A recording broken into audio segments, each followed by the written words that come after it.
O Ministério das Comunicações anunciou os próximos municípios que serão beneficiados com o programa Cidades Digitais. Vamos a Brasília com o Wellington Lopes saber mais detalhes do projeto. Boa noite, Wellington. Boa noite a todos. A ideia do governo federal é melhorar a qualidade dos serviços públicos por meio do acesso à internet e ainda incentivar o desenvolvimento local. Na região norte, 34 cidades foram contempladas desta vez com o programa. O foco é a inclusão digital. Com o programa, o Ministério das Comunicações pretende modernizar a gestão pública com serviços online à população. Para isso, serão investidos cerca de 200 milhões de reais na compra de equipamentos e na instalação da infraestrutura necessária para o acesso à internet. O Cidades Digitais faz parte do PAC 2, Programa de Aceleração do Crescimento. As cidades que foram selecionadas são 262 cidades, todas elas com menos de 50 mil habitantes, e nós fizemos uma combinação de IDH com índice de acesso à banda larga, evidentemente priorizando aquelas que têm menos banda larga usada na cidade. Combinamos todos esses fatores e selecionamos essas 262 cidades. São 6 milhões e 200 mil habitantes no total que moram nesses municípios. Na região norte, 34 municípios foram beneficiados. No Amazonas, Altazes, Benjamin Constant, Careiro, Codajás, Iranduba e Maranhão. No Amapá, Laranjal do Jari, Mazagão, Porto Grande, Vitória do Jari e o município de Amapá. Em Rondônia, Guajará-Mirim e Buritis. Em Roraima, Rorainópolis. No Acre, Tarauacá. Além de 15 no Pará e 4 em Tocantins. O projeto Cidades Digitais também vai disponibilizar softwares e capacitar servidores municipais para uso e gestão da rede.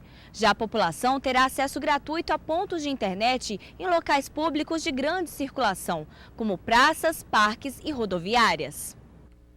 E vale lembrar que outros 13 municípios da região norte já haviam sido beneficiados pelo programa durante a primeira fase do Cidades Digitais.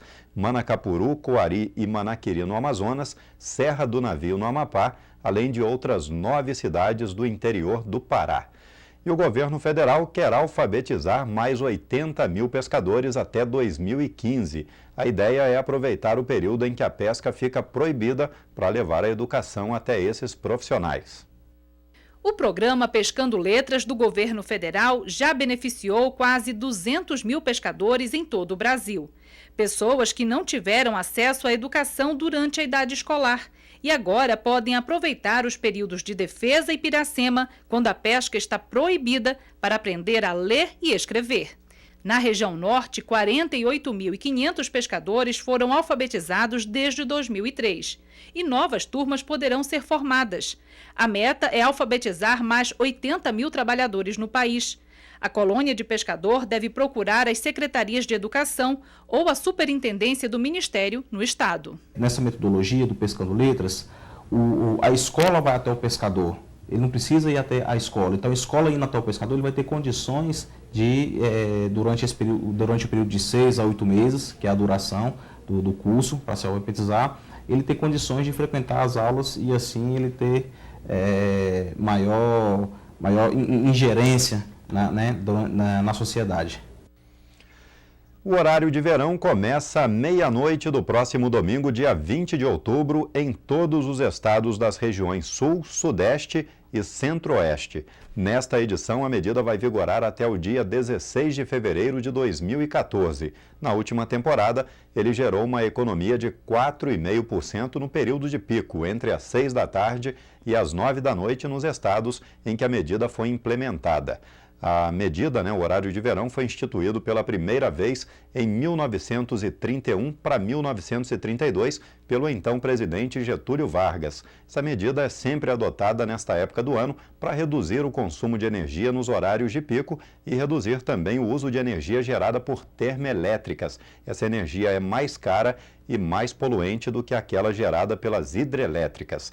Também no fim do ano, existe um aumento da demanda por energia resultante do calor e também em função do crescimento da produção industrial por causa do Natal. Os estados da Amazônia não participam do horário de verão, mas não deixam de ser atingidos porque ficam com um relógio ainda mais defasado em relação a Brasília. Nos estados onde há diferença de 1 hora, essa diferença sobe para 2 horas.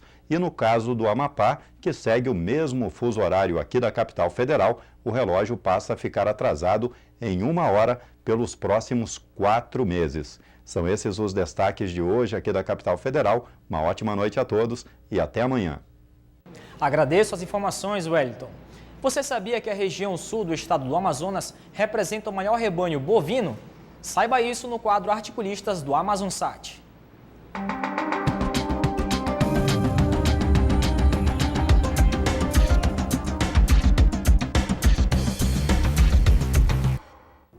Olá, a região sul do estado do Amazonas representa o maior rebanho bovino do estado e deverá constituir uma cooperativa de crédito rural para viabilizar o acesso da população aos serviços bancários oferecidos pelas instituições financeiras.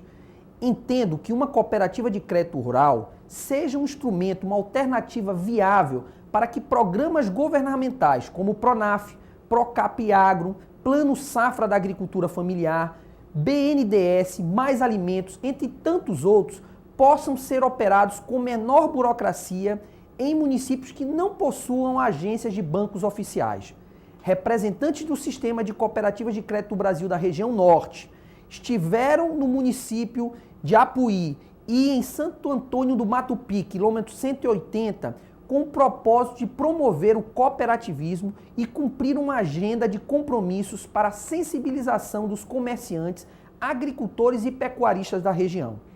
Mesmo com a falta de agentes financeiros oficiais no interior do Amazonas, é possível melhorar os investimentos públicos com a criação de cooperativas de crédito rural, que é uma instituição financeira privada e pode operar os programas governamentais, fazendo com que os recursos oficiais cheguem efetivamente à ponta, beneficiando aqueles que precisam.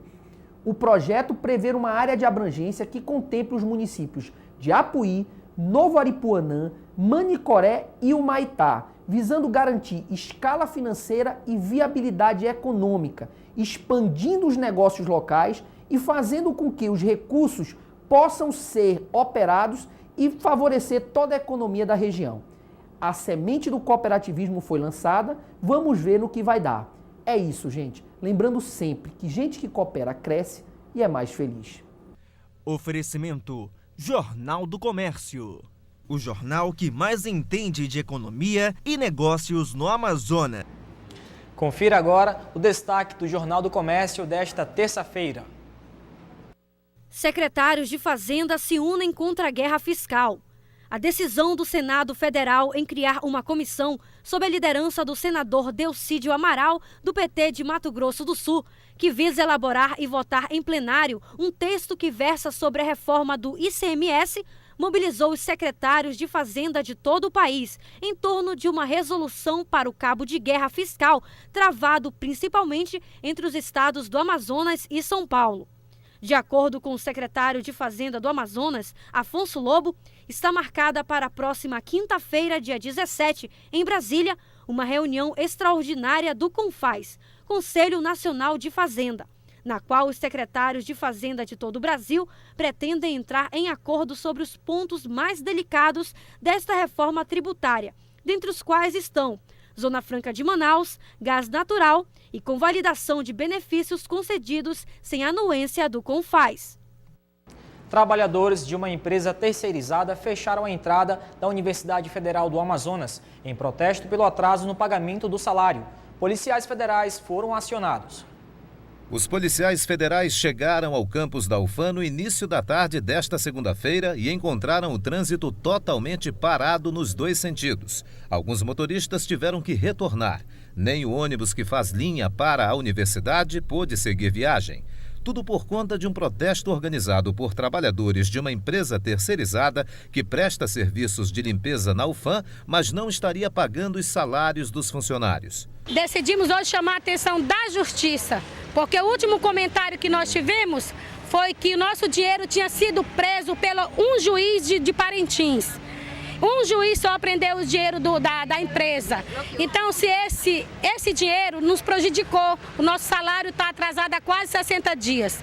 E nós temos filho para sustentar, temos aluguel para pagar e temos dívida também para pagar. Os policiais federais conseguiram convencer os manifestantes a liberar o trânsito, após a promessa de levá-los ao Ministério Público do Trabalho.